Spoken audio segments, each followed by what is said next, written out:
નમસ્કાર। અમદાવાદ એક એવું શહેર છે કે જ્યાં અનેક વિસ્તારોમાં અશાંત ધારો લાગુ છે। કેટલી એવી જગ્યા છે કે જ્યાં અશાંત ધારો લાગુ હોવા છતાં કલેક્ટરની નજર સામે જ અન્ય સમાજના માથાભારે લોકો દ્વારા મકાનો અને બિલ્ડિંગો બાંધી દેવાય છે અને હાલમાં જ અમદાવાદના પાલડીમાં આવું એક મકાન તોડી પાડવામાં આવ્યું છે। ત્યારે સવાલ એ થાય છે કે આખરે આવું થાય છે કેમ? શું કાયદામાં છટકબારી છે કે પછી તેનો અમલદારોમાં? અને આ જ વિષય પર આજે ચર્ચા કરવી છે પ્રાઇમ પ્રદેશમાં।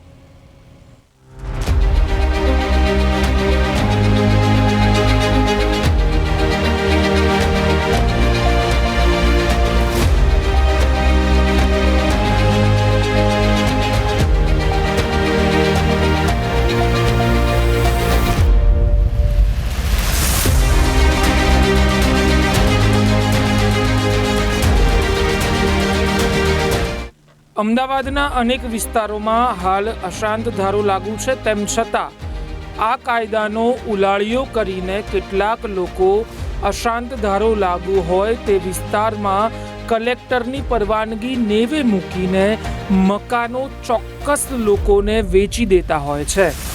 અશાંત ધારાના આ અજંપામાં ઊંડા ઉતરતા પહેલા એ સમજીએ કે અશાંત ધારો છે શું। તો જે વિસ્તારમાં અશાંત ધારો લાગુ કરવામાં આવ્યો હોય તે વિસ્તારમાં મકાન કે દુકાન વેચવી હોય તો કલેક્ટરને જાણ કરવી પડે છે। સાથે જ મિલકત કોને વેચી રહ્યા છો તેની વિગતો પણ આપવી પડે છે। જિલ્લા કલેક્ટર ખરીદનાર અને વેચનારની સુનાવણી હાથ ધરે છે અને કલેક્ટરને યોગ્ય લાગે તો જ આ સોદો થયેલો ગણાય છે। હવે જ્યાં કલેક્ટર ઓફિસની મંજૂરી વગર અશાંત ધારો લાગુ હોય તે જગ્યાની મિલકત તમે વેચી કે ખરીદી પણ ન શકો તો પછી અમદાવાદમાં પાલડી સહિતના અનેક વિસ્તારો એવા છે કે જ્યાં અશાંત ધારો લાગુ હોવા છતાંય પ્લોટ, મકાનો કે દુકાનો ખરીદાય છે અને ત્યાં નવી બિલ્ડિંગો કે કોમ્પ્લેક્સ બાંધી દેવામાં આવ્યા છે। તે કોની રહેમ નજર હેઠળ થાય છે? શું કલેક્ટરને મકાન વેચનાર અને ખરીદનાર કોણ છે તેની જાણ નહીં હોય? અમદાવાદના પાલડી વિસ્તારની નૂતન સર્વોદય સોસાયટીમાં અશાંત ધારાનો ભંગ કરીને 9 જેટલા બંગલાઓ વેચી દેવામાં આવ્યા હતા, જ્યાં એક બંગલો ગેરકાયદેસર રીતે ખડકી દેવામાં આવ્યો હતો અને એલિસ બ્રિજના ભાજપના ધારાસભ્ય અમિત શાહે કલેક્ટરને રજૂઆત કરી અને બાદમાં એએમસીના એસ્ટેટ વિભાગ દ્વારા આ બંગલો તોડી પાડવામાં આવ્યો હતો। પરંતુ અહીંયા સૌથી મોટો પ્રશ્ન એ છે કે અશાંત ધારાનો ભંગ કરીને 9 જેટલા બંગલાઓ વેચી દેવાયા, ત્યાં નવું કન્સ્ટ્રક્શન પણ થઈ ગયું, તેમ છતાં તંત્રને ગંધ કેમ ન આવી? ક્યાંક તો સાંઠગાંઠ કે પછી વહીવટો થયા હશે જ, નહીતર આ શક્ય નથી। અમદાવાદ, વડોદરા, સુરત, ભરૂચ, પંચમહાલ, આણંદ, નર્મદા, ગોધરા, ભાવનગર, અમરેલી અને અન્ય શહેરોમાં પણ ઘણા વિસ્તારોમાં આ કાયદો લાગુ કરવામાં આવ્યો છે, પરંતુ આ તમામ જગ્યાઓ પરથી ક્યારેક ને ક્યારેક તો એવી ફરિયાદો આવે જ છે કે અશાંત ધારાના કાયદાનો ભંગ કરીને લોકોએ પોતાના હિતો સાધી લીધા હોય। ત્યારે પ્રશ્ન એ છે કે શું અશાંત ધારો વગદાર લોકોને લાગુ નથી પડતો અને અશાંત ધારાનો ભંગ કરીને જે વહીવટો થાય છે શું તે સરકારના ધ્યાને નથી આવ્યા? આ એ સવાલો છે કે જેનાથી સ્થાનિક નેતાઓ પણ બચીને ચાલે છે અને મૌન સેવી લે છે। પરિણામે આ શંકાઓ વધુ દ્રઢ બને છે। બ્યુરો રિપોર્ટ, પ્રદેશ 24 ગુજરાતી।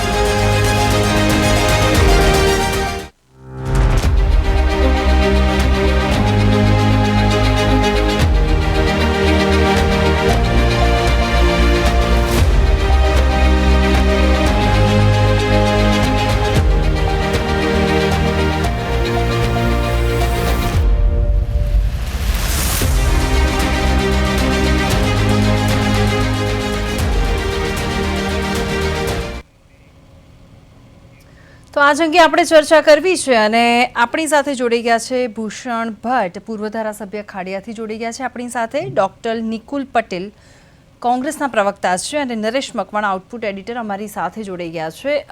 ભૂષણભાઈ, ડૉક્ટર નિકુલભાઈ અને નરેશ, આપનું સ્વાગત છે પ્રદેશ 24 ગુજરાતીમાં. ભૂષણભાઈ, તમારાથી શરૂઆત કરીએ. તમને પહેલાં તો મારો અવાજ આવી રહ્યો છે?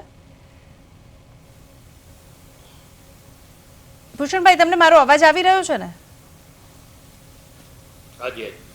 ઓકે, મારો સવાલ તમને એ છે કે આપણે આજે જે ટોપિક લીધો છે અશાંત ધારાને લઈને, તો હવે આપણે ખાડિયાની જ વાત કરીએ કે તમે તમારા મત વિસ્તારમાં જે રીતે વાત કરીએ, કાયદાનો જે ભંગ છે એ થવાના સમાચાર મળતા જ રહે છે, તેને લઈને આપનું શું કહેવું છે?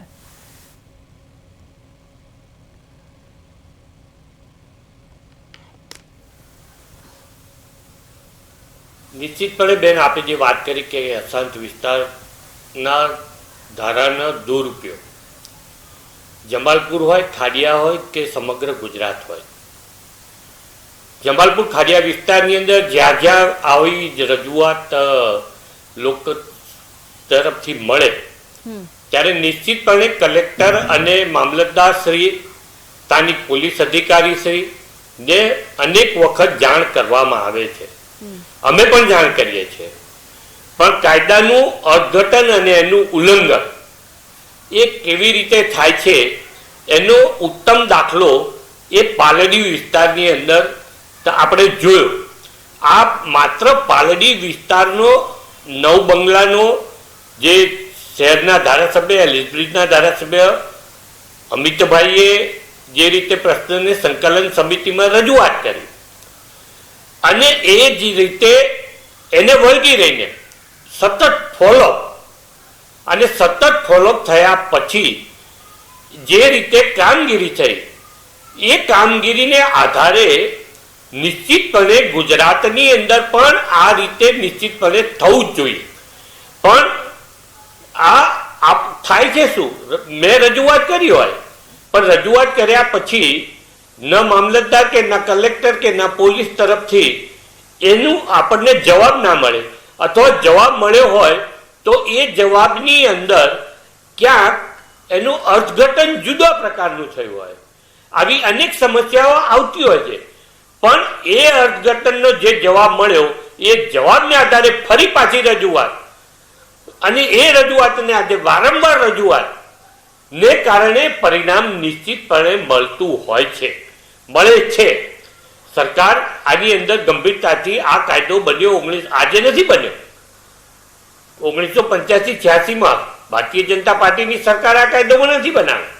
કોંગ્રેસની સરકાર વખત તો કાયદો. હા, નિશ્ચિતપણે સમયની માંગ પ્રમાણે એક કાયદાની અંદર ક્યાંક બીજા શહેરો કે બીજા વિસ્તારોનો ઉમેરો પણ કરાયો છે. 2019ની અંદર કાયદાની અંદર સુધારો પણ કરવામાં આવ્યો છે. અને એ કાયદાની અંદર હું આજે પણ એમ કહેવા માંગુ છું કે એલિસ બ્રિજ એ એક ઉત્તમ ઉદાહરણ છે, જે આને મતાંતરથી દૂર રાખીને સામાજિક રીતે જે વિસ્તારની અંદર અશાંત વિસ્તારમાં જાહેર થયેલો છે, એ કોઈ પણ કોર્પોરેશનના અધિકારી હોય, કલેક્ટર હોય કે મામલતદાર હોય કે પોલીસ અધિકારી હોય, એ દસ્તાવેજ થતા પહેલા, દસ્તાવેજની નોંધણી થતા પહેલા એની ખરાઈ કરવી જોઈએ. એને ખરાઈ થયા પછી જેમ મેરેજ રજીસ્ટ્રેશન 1 મહિના પછી થાય છે, નોટિસ બોર્ડ ઉપર મુકાય છે, એમ આનું પણ નોટિસ બોર્ડ ઉપર મુકાય એવી રજૂઆત પણ કે ભાઈ આ દસ્તાવેજ થવાનો છે, એમાં કોઈનો વાંધો હોય તો 30 દિવસની અંદર સવાલ એ જ છે કે કાયદો બને છે પણ અમલમાં નથી આવતો, એની વાત આપણે કરી રહ્યા છીએ. એટલે નિકુલભાઈ, જવાબ છે તમારી પાસે આનો? સાચી વાત છે. સૌ પ્રથમ તો હું ભારતીય જનતા પાર્ટીના સાથી પ્રવક્તાને આભાર વ્યક્ત કરવા માંગીશ કે એમણે જાહેર મંચ ઉપરથી સ્વીકાર્યું કે કોંગ્રેસે એક કાયદો લોકહિતમાં પ્રસ્થાપિત કર્યો હતો ને એમણે ચાલુ રાખ્યો છે, અને જે બી તોફાનગ્રસ્ત વિસ્તારો હતા એમાં શાંતિ પ્રસ્થાપિત કરવામાં કોંગ્રેસનો બી બહુ મોટો હાથ છે. હવે વાત કરીએ અશાંત ધારાની. કોંગ્રેસે પ્રયત્ન કર્યો કે જ્યાં બી આવા પરિસ્થિતિ ઉદ્ભવે ત્યાં ધારો લગાવવો જોઈએ અને કાયદાનું પાલન કરવાની જવાબદારી સરકારની છે. છેલ્લા 3 દાયકાથી ગુજરાતમાં ભારતીય જનતા પાર્ટીની સરકાર છે. તો હવે જો એના ઇમ્પ્લિમેન્ટેશનમાં કશે ને કશે તકલીફ હોય તો એના માટે જવાબદાર કોણ? કોંગ્રેસ તો છે જ નહીં. પરંતુ હું એવું કહેવા માંગીશ કે જો આવી પરિસ્થિતિમાં પાલડીની અંદર આવી ઘટના બહાર આવતી હોય અને અધિકારીઓ કોઈ પણ જાતના કાયદાની જોગવાઈઓનું પાલન ના કરતા હોય તો કોની જવાબદારી છે કે એમને કાયદાનું જ્ઞાન કરાવવું? નિકુલભાઈ, આ ખાલી પાલડીની વાત નથી, આ તો પાલડીમાંથી આપણને સમાચાર મળ્યા છે આ રીતના, એટલે આપણે આજે આ મુદ્દો લીધો છે. પણ અમદાવાદ અને ગુજરાતની અંદર ઘણી એવી જગ્યાઓ છે જ્યાં અશાંત ધારો લાગુ છે છતાં તેનો અમલ નથી થતો. હું એ જ કહેવા માંગુ છું. એક ઉદાહરણના ભાગરૂપે આજે પાલડી આપણી સમક્ષ આવ્યું છે, પણ આ વસ્તુ આખા ગુજરાતમાં છે અને આવી પરિસ્થિતિ દરેક જગ્યાએ થવી જોઈએ કે ભાઈ જ્યાં બી કાયદો લાગુ હોય તો ત્યાં એના દસ્તાવેજ થતા પહેલા એની ચકાસાઈ ના થતી હોય તો ઇમ્પ્લિમેન્ટ ના કરતા અધિકારીઓ પર સરકારની શું જવાબદારી છે? એમના પર કાયદેસરની કાર્યવાહી ના થવી જોઈએ? ઓકે, જો એ કાયદેસરની કાર્યવાહી નહીં થતી એનો મતલબ કશે ને કશે મિલીભગત છે. ઓકે, નિકુલભાઈ, તમે જે રીતે વાત કરી રહ્યા છો, અમારા આઉટપુટ એડિટર પણ છે નરેશ. હવે નરેશ વાત કરી કે થોડા સમય પહેલા જ અયોધ્યાની વાત કરીએ તો અયોધ્યા એક જોવા જઈએ તો રામ મંદિર ત્યાં બનાવવામાં આવ્યું છે, એક પવિત્ર ભૂમિ તરીકે માનવામાં આવે છે અયોધ્યાને. એટલે ત્યાં એકચ્યુઅલી અત્યારે વચ્ચે જ તમે સમાચારમાં જોયું હશે કે ત્યાં નોનવેજ બનાવવામાં નહીં આવે અથવા તો ત્યાં લારીઓ એવી ટાઈપની લારીઓ જોવા નહીં મળે. તો જો હવે આ પવિત્ર ભૂમિમાં અશાંત ધારો, અને અત્યારે આપણે જે અત્યારે વાત કરી રહ્યા છો ને એમાં પણ આપણે હિન્દુત્વની વાત કરવી નથી કે મુસ્લિમોની વાત નથી કરવી કે કોઈ ધર્મ ઉપર નથી જવું, પણ વસ્તુ અહીંયા એ છે કે જ્યારે અશાંત ધારો લાગુ કરવાનો કાયદો છે તો ભંગ કેમ? બિલકુલ ભૂમિ, આમાં મૂળ મુદ્દો જે છે એ કોમી એખલાસનો જ છે. કારણ કે આપણે ત્યાં છે એક આખો લાંબો ઇતિહાસ રહ્યો છે, અલગ અલગ પ્રકારની અથડામણો થતી રહી છે અને તેના કારણે જ છે આ કાયદો છે અમલમાં લાવવામાં આવેલો. તમે જુઓ કે 1991થી છે આ કાયદો અમલમાં છે અને એમાં સમયાંતરે છે એ અલગ અલગ સરકારો આવીને એમણે પણ છે એમની અનુકૂળતા પ્રમાણે એમાં ફેરફારો કરેલા. હવે મને જે પણ અત્યારે જે પ્રકારની ઘટનાઓ સામે આવી છે એના ઉપર નજર કરીએ તો એ સીધો ખ્યાલ આવે છે કે આની અંદર જે છે, કારણ કે છેલ્લી સત્તા છે એ આ કાયદાના અમલની એ કલેક્ટરના હસ્તક છે. તો હવે જ્યારે આ પ્રકારની ઘટનાઓ બનતી હોય છે તો એમાં સીધી સામેલગીરી છે એ કલેક્ટર કચેરીને એના જે પણ કામ જવાબદાર અધિકારીઓ છે તેની નીચે કામ કરતા તે બધાની સંડોવણી હોય એવું સ્પષ્ટ લાગે. આવું એટલા માટે લાગે કારણ કે અશાંત ધારો જે છે તેની અંદર જે છે એ જે પણ વિસ્તારમાં લાગુ હોય છે ત્યાં કોઈ પણ પ્રકારની મિલકત જે છે, મતલબ જમીન છે કે પછી મકાન છે એ વેચવાનું હોય છે તો એના માટે છે એ અરજી છે એ સૌથી પહેલાં કલેક્ટર પાસે જતી હોય છે અને કલેક્ટર જે છે એ બંને પક્ષને છે એ સાથે રાખીને પછી એની સુનાવણી કરતા હોય છે. તો હવે જ્યારે પહેલી વખત જે છે એ આ પ્રકારની અરજી આવે ત્યારે જ છે કલેક્ટરને ખ્યાલ આવી જવો જોઈએ જે તે બાબતનો કે આમાં આ પ્રકારનું ઘર્ષણ થવાની પૂરેપૂરી શક્યતા છે. તેમ છતાં પણ જે છે એ આ પ્રકારે છે એ ગેરકાયદે રીતે છે એ કાયદાની વિરુદ્ધમાં મકાનો બની જતા હોય અને એના પણ વર્ષોના વર્ષો વીતી જતા હોય તો આ સીધી જે સામેલગીરી છે એ કલેક્ટર કચેરીની અંદર કામ કરતા જે લોકો છે, અધિકારીઓ છે તેમની છે. અને ભૂષણભાઈ તો જાણે છે કે એમના વિસ્તારની અંદર છે જે પ્રકારની ઘટનાઓ, કારણ કે એમણે સૌથી વધારે ફરતા વ્યક્તિ છે અને એમણે બધું જાણે છે. અને એમણે જે વાત કરી, બિલકુલ ભૂમિ, એમણે જે વાત કરી એ વાત સાચી એટલા માટે લાગે છે કે જ્યારે આ પ્રકારની ઘટનાઓ બનતી હોય છે અને જ્યારે તંત્ર કામગીરી કરતું હોય છે ને ત્યારે જ લોકોને ખબર પડે છે કે આ પ્રકારે છે એ કાયદાનો ભંગ થયો. માની લો કે આ પાલડીની ઘટના છે તેની અંદર છે એ જો એ બિલ્ડિંગ છે પાડી દેવામાં ના આવેલું હોત તો હજી પણ લોકોને ખબર ના પડી હોત કે આ રીતે છે અશાંત ધારાનો ભંગ કરીને આ બિલ્ડિંગ છે વેચાઈ ગયેલું છે અને ત્યાં આ પ્રકારે નવા મકાનો પણ બની ગયેલા છે. તો મને લાગે છે આમાં સીધી સામેલગીરી છે એ કલેક્ટર કચેરીની આ જવાબદારી છે અને એ લોકો જ આના માટે જવાબદાર છે. ઓકે, હવે ભૂષણભાઈ તમને સવાલ એટલા માટે કે આપણે જે આજે મુદ્દો લીધો છે તો હવે દસ્તાવેજ કરતી વખતે અશાંત ધારામાં જે વિસ્તાર આવતા હોય છે તો હવે ચકાસણી કરવામાં પણ આવે છે, છતાં પણ દસ્તાવેજ કેવી રીતે થઈ જાય છે તે પણ એક મોટો સવાલ છે.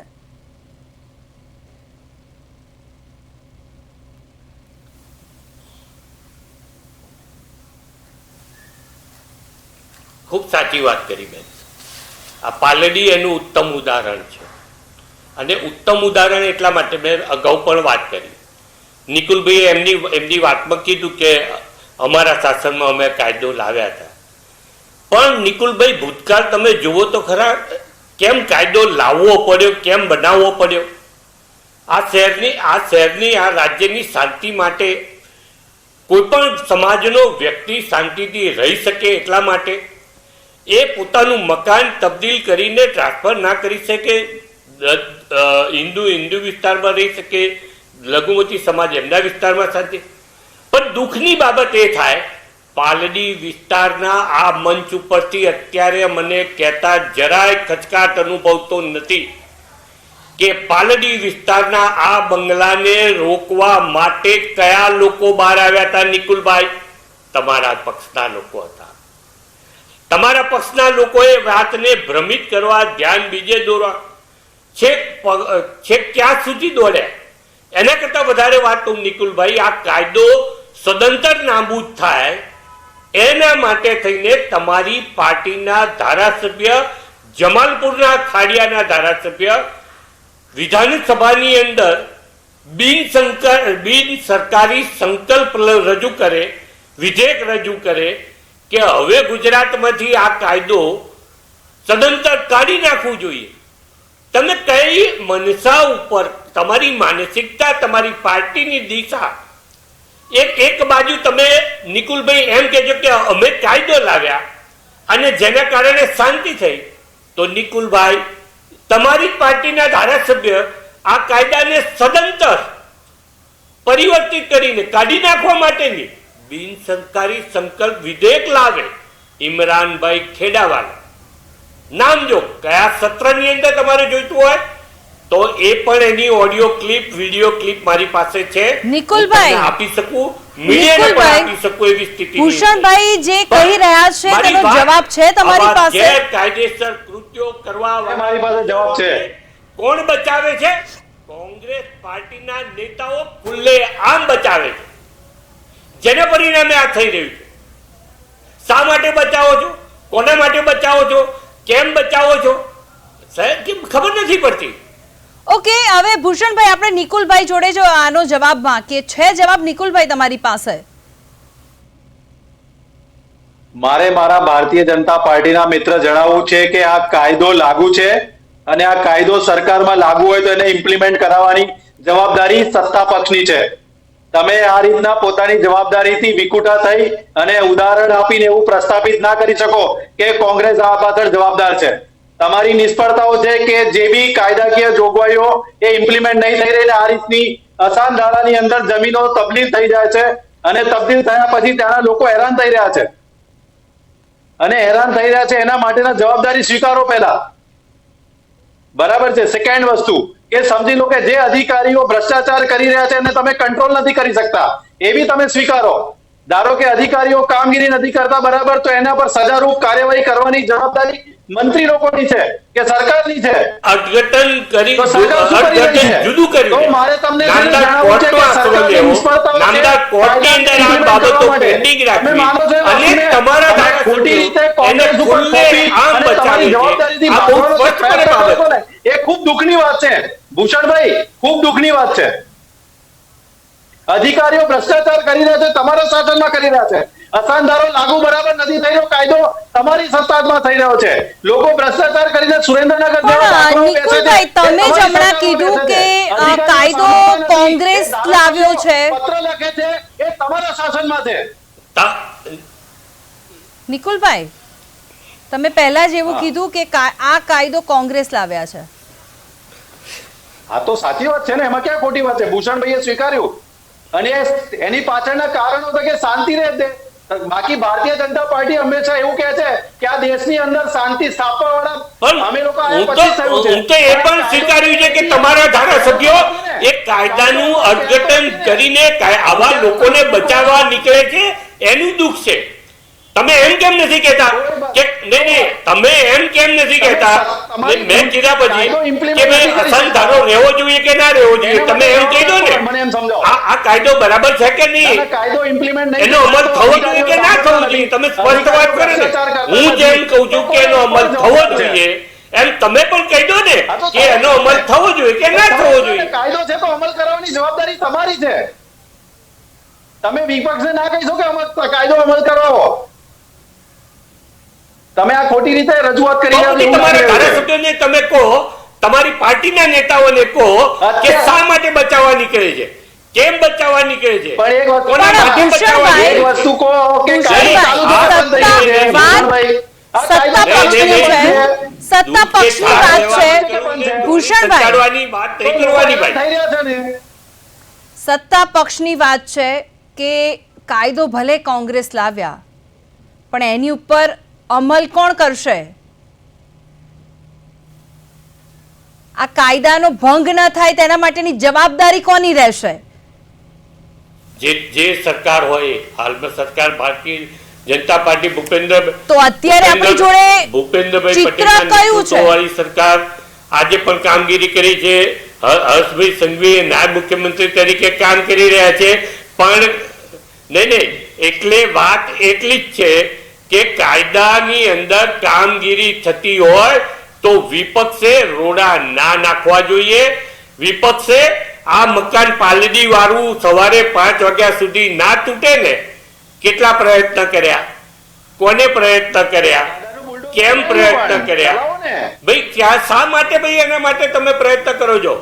ઉપરથી તમારે એવું કહેવું જોઈએ કે નહીં આ ઉદાહરણ છે, આ જરૂરી છે, આ એક છે, કાલે બીજા, અને એ પછી કે શનિવારે સજા કરો ને લોકોને. 4 દિવસ પહેલા ચમરબંધીઓને ના છોડતા. સમિતિની મીટિંગની અંદર તમારી પાર્ટીના ધારાસભ્ય એમ કે આવા તો અનેક બાંધકામો છે અને આને બચાવવા માટે થઈને ધ્યાન બીજે નાખવું, દોરવું, ભ્રમિત કરવું.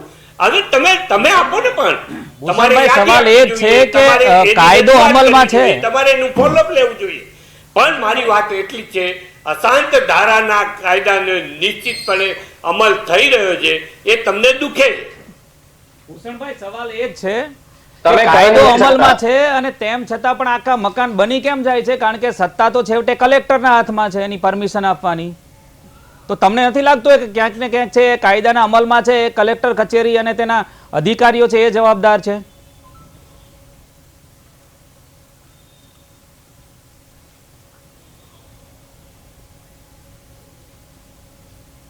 અધિકારીઓ મેં કીધું ને, કાયદાના અર્થઘટનનો ઉપયોગ કરીને, અધિકારીનો ઉપયોગ કરીને એમ કે પ્રકારે નામદાર કોર્ટનો આશરો લે. મેં પણ 20 વખત 20 મકાનોની આવી રજૂઆત કરેલી છે. એ દ્વારકાધીશની પોળ હોય, ભોઈવાડાની પોળ હોય, આસોપાલવ ફ્લેટ હોય, કામા હોટલની સામેની હોય, કામા હોટલની સામે હોય, જગન્નાથ મંદિરની ચાલીમાં હોય કે કોર્પોરેશન મ્યુનિસિપલ શાળા નંબર 4 ની બાજુનું મકાન હોય, આવા અનેક મકાનોની રજૂઆતો કરેલી છે. પણ મેં કીધું ને કે કાયદાના અર્થઘટનની અંદર એનું અર્થઘટન જુદું કરીને નામદાર કોર્ટનો આશરો લઈને દસ્તાવેજ કે પાવર ઓફ એટર્ની ઉપર પોઝિશન લઈને ઓકે ભૂષણભાઈ, આ તમે જેટલા અશાંત ધારોની જે યાદી આપી છે, પાલડીથી શરૂઆત થયેલી છે, એક જ્યાં પણ હોય, એ કોઈ પણ વ્યક્તિનું હોય. અશાંત ધારોની જે હમણાં તમે કીધું કે પાલડી છે, અનેક એવી જગ્યાઓ છે, એ તમે મને કહી શકશો કે કયા સમયની અંદર અને કયા વર્ષમાં હતું? મને લાગે છે ભૂમિ આપણે એ પૂછવું જોઈએ. ભૂષણભાઈ, ટેકનિકલી કઈ જગ્યાએ છે આખી બાબત અટકે છે? કારણ કે તમે કહ્યું કે આટલી બધી અરજીઓ તમે પોતે જ કરેલી છે, તો કાયદામાં એવી કઈ જોગવાઈ છે કે જ્યાં આવીને આ બાબત અટકી જાય છે?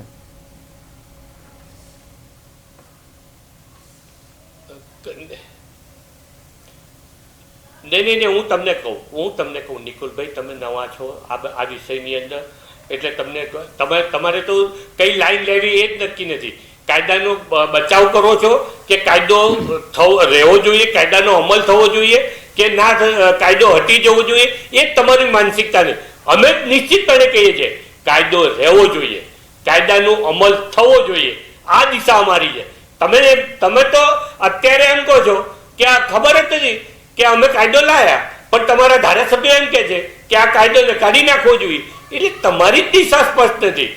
અને મેં પહેલા કહેશો આ બાબતમાં કે એમની અંદર છટક બારીઓ સુધીને ભૂષણભાઈ પોતાની જવાબદારીથી પોતાની સરકારની સિવિલ મેટરો બને અને એ સિવિલ મેટરો બન્યા responsibility પછી ત્યાંથી દૂર ભાગી રહ્યા છે અને જવાબ સીધો નથી આપી રહ્યા, એ સ્પષ્ટ દેખાય છે. કેસોની અંદર કારણ કે કાયદાની જોગવાઈનું અમલીકરણ કરાવવાની સરકારની મુખ્ય જવાબદારી છે અને જો ન કરે તો એના માટે જવાબદાર કોણ? થયો એમ હવે ઓકે જ્યાં કોઈ ઓકે. વિસ્તારની અંદર આવા જજમેન્ટો આવતા થશે, એના અમલો થતા રહેશે.